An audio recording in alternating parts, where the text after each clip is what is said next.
కూడా మనసు మార్చుకున్నారు కదా. అక్కడ మనసు మార్చుకుని మాట మార్చినంత మాత్రాన మోసం చేసినట్టు అవుతుందా ప్రజల్ని? లక్ష్మణ్ గారు ఇక్కడ మిమ్మల్ని క్వశ్చన్ అడుగుతానండి. చెప్పండి. అంటే జగన్మోహన్ రెడ్డి గారి వృత్తి ఏంటండి, పవన్ కళ్యాణ్ గారి వృత్తి ఏంటి వ్యక్తిగతంగా? ఆయన వ్యాపారస్తులు, వారి వృత్తి. అవును, వారి వృత్తి వారి పొట్టపుట్టి కోసం చేసేటువంటి పనిని మానుకోకుండా ప్రజలకి ఎక్కడా కూడా ఇచ్చిన మాట తప్పకుండా రాత్రి పగలు కష్టపడి ఒక పక్కన సినిమా షూటింగ్లు చేసి ఆయన పార్టీని నిలబెట్టుకోవడమే కాకుండా ప్రజలకు సాయం చేయడమే కాకుండా ఆయన కుటుంబాన్ని కూడా పోషించుకున్నటువంటి వ్యక్తి. మా అధినేత ఒక కానిస్టేబుల్ కొడుకుగా, ఒక ఎస్ఐ గారి కొడుకుగా ఉన్నటువంటి ఒక డిపార్ట్మెంట్ కి సంబంధించినటువంటి ఒక బిడ్డగా వచ్చినటువంటి వ్యక్తి మా అధినేత పవన్ కళ్యాణ్ గారు. ఆయన సినిమాలు చేసి పార్టీని నిలబెట్టుకున్నటువంటి పరిస్థితి సార్, కుటుంబాన్ని నిలబెట్టుకున్నటువంటి పరిస్థితి. కానీ జగన్మోహన్ రెడ్డి గారి తండ్రి వేల కోట్ల రూపాయల ఆస్తులు ఇచ్చారు. ఆస్తులు ఇచ్చిన తర్వాత రాజకీయ వారసత్వంతో మాత్రమే రాజశేఖర రెడ్డి గారి బిడ్డగా మాత్రమే ఆయన రాజకీయాల్లోకి వచ్చినటువంటి వ్యక్తి, ప్రజానేతగా వచ్చినటువంటి వ్యక్తి అయితే మాత్రం జగన్మోహన్ రెడ్డి గారు ఎట్టి పరిస్థితుల్లోనే కాదు. జగన్మోహన్ రెడ్డి గారు రాజశేఖర రెడ్డి గారి బిడ్డ కాకపోతే ఒక వార్డు మెంబర్ అయ్యేటువంటి పరిస్థితి కూడా లేదు ఆంధ్రప్రదేశ్. అంత ఆదరణ కూడా ఆయనకు లేదు. ఎందుకంటే ఒక పొలిటికల్ గా కాన్ఫ్లిక్ట్ అయినటువంటి వ్యక్తి. అంటే మాట మాటకి మాట మార్చి. కృష్ణవేణి గారు, మీరు అన్న అభిప్రాయం అర్థమైంది. ఏమైనా అపోజ్ చేస్తే వాళ్ళ తర్వాత మాట్లాడతారు. ఒకటి, ఇప్పుడు జగన్మోహన్ రెడ్డి గారు పాదయాత్ర చేసి ప్రజల్లోకి వెళితే ఇప్పటికిప్పుడు తర్వాత మీ కూటమి ప్రభుత్వానికి చిక్కులు తప్పవా? సార్, మంచి ప్రభుత్వం అని ప్రజలే మాకు చెప్తూ ఉన్నప్పుడు జగన్మోహన్ రెడ్డి గారు వచ్చేటువంటి ఆయన పాదయాత్ర చేస్తే పొల్లయ్య 6,000 వచ్చినట్టే తప్ప ప్రజలకు ఇక్కడ ఉద్ధరించేసిదో, ప్రజలను ఉద్ధరించేస్తానని అప్పుడు అధికారం కట్టబెట్టిన తర్వాత 5 ఏళ్ల అంధకారంలోకి నెట్టేసినటువంటి పరిస్థితిని ప్రజలు చూశారు.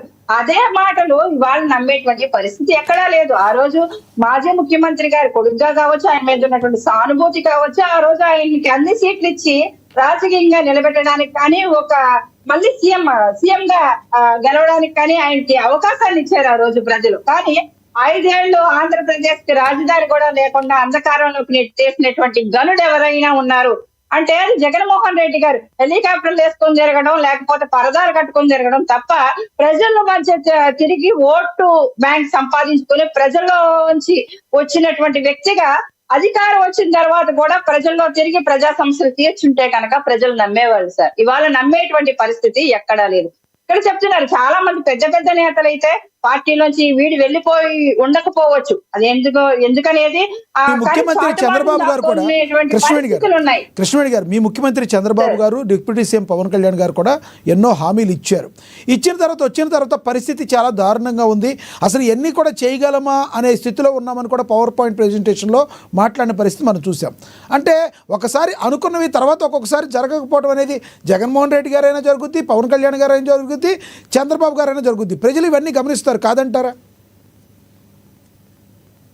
ఖచ్చితంగా జరుగుతుంది సార్. ఎందుకంటే ఆ రోజు ఆంధ్రప్రదేశ్ ఉన్నటువంటి పరిస్థితి కావచ్చు, ఇక్కడ అంటే ఎప్పుడు కూడా వ్యాపారవేత్తలు వచ్చినప్పుడు కానీ, పరిశ్రమలు వచ్చినప్పుడు కానీ, కొత్త కొత్త యూనివర్సిటీలు అవి వచ్చినప్పుడు కానీ, ఇక్కడ అభివృద్ధి అనేది దిశగా ముందుకెళ్తున్నప్పుడు ఒక రకంగా అభివృద్ధి చెందుతుంది రాష్ట్రంలో. అంతేకాని జగన్మోహన్ రెడ్డి గారి లాగా కూటమి ప్రభుత్వం వచ్చిన తర్వాత ప్రభుత్వ ఆస్తులను అమ్మేసేతో, లేకపోతే ప్రభుత్వ ఆస్తులను తాకట్టు పెట్టో ప్రజా సంక్షేమ పథకాలు ఇవ్వట్లే. ఈ రోజు కూటమి ప్రభుత్వం ప్రజా ఆస్తుల్ని, ప్రభుత్వ ఆస్తుల్ని కాపాడుతూనే ఇవాళ అభివృద్ధి దిశగా అడుగులు వేస్తూ వ్యాపారవేత్తలకి నమ్మకాన్ని కలిగిస్తూ ఈ రోజు వ్యాపార ఆకర్షణ హబ్ గా ఈ రోజు ఆంధ్రప్రదేశ్ మారింది అంటే కనుక గౌరవ ముఖ్యమంత్రి చంద్రబాబు నాయుడు గారి మీద ఉన్నటువంటి నమ్మకం, అలాగే ఏపీడీ సీఎం గారు కూటమి కూర్పులో ఆయన తీసుకున్నటువంటి కీలక పాత్ర, ఆయన మీద ఉన్నటువంటి నమ్మకం, అలాగే కేంద్ర ప్రభుత్వం ఆశీస్సులు సార్, నరేంద్ర మోడీజీ గారి ఒక విజనరీగా పనిచేసేటువంటి ఆశీస్సులతో ఈ రోజు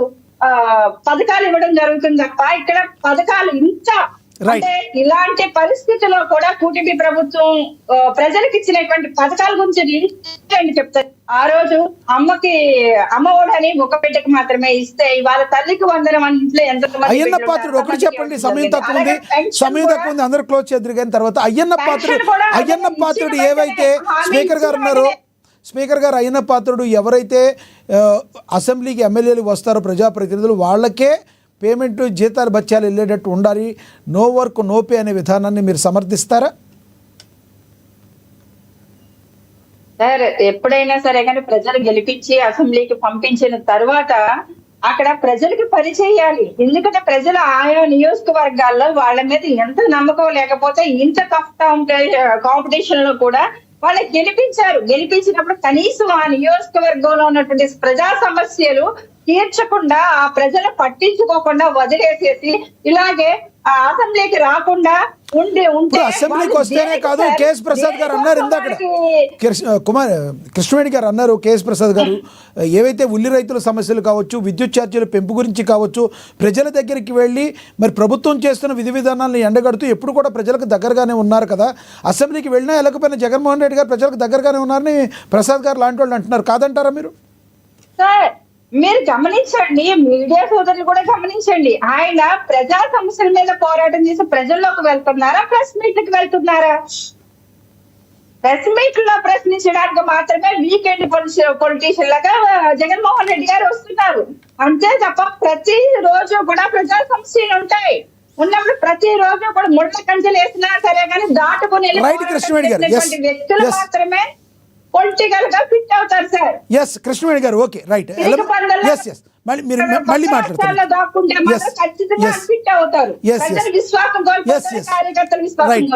right right right Mohan Reddy గారు కంక్లూడ్ చేయండి సార్. ఇప్పుడు మా తల్లి కిషవేణి గారు చెప్తున్నారు, బ్రహ్మాండంగా పరిపాలన చేస్తున్నారు, మంచి పరిపాలన చేస్తున్నారు, ఇలాంటి పరిపాలన జనాలు అభినందిస్తున్నారు అని చెప్తే పంచాయతీరాజ్ శాఖ దివాలా తీసిందని సీఈఓ గారు హైకోర్టుకు నివేదిక పెట్టుకున్నారు. జెడ్పీటీసీలు ఎంపీటీసీలు మా జీతాలు 2024 వరకు గౌరవ వేతనం ఇచ్చేటి ఇయ్యలేదని చెప్పి పంచాయతీరాజ్ శాఖ గురించి దండ పెడుతున్నారు. మనం కనీసం మనకి ఇచ్చినటువంటి శాఖను కూడా మనం పూర్తి చేయలేని పరిస్థితుల్లో మనం ఉండి కూడా మనం ఈ విధంగా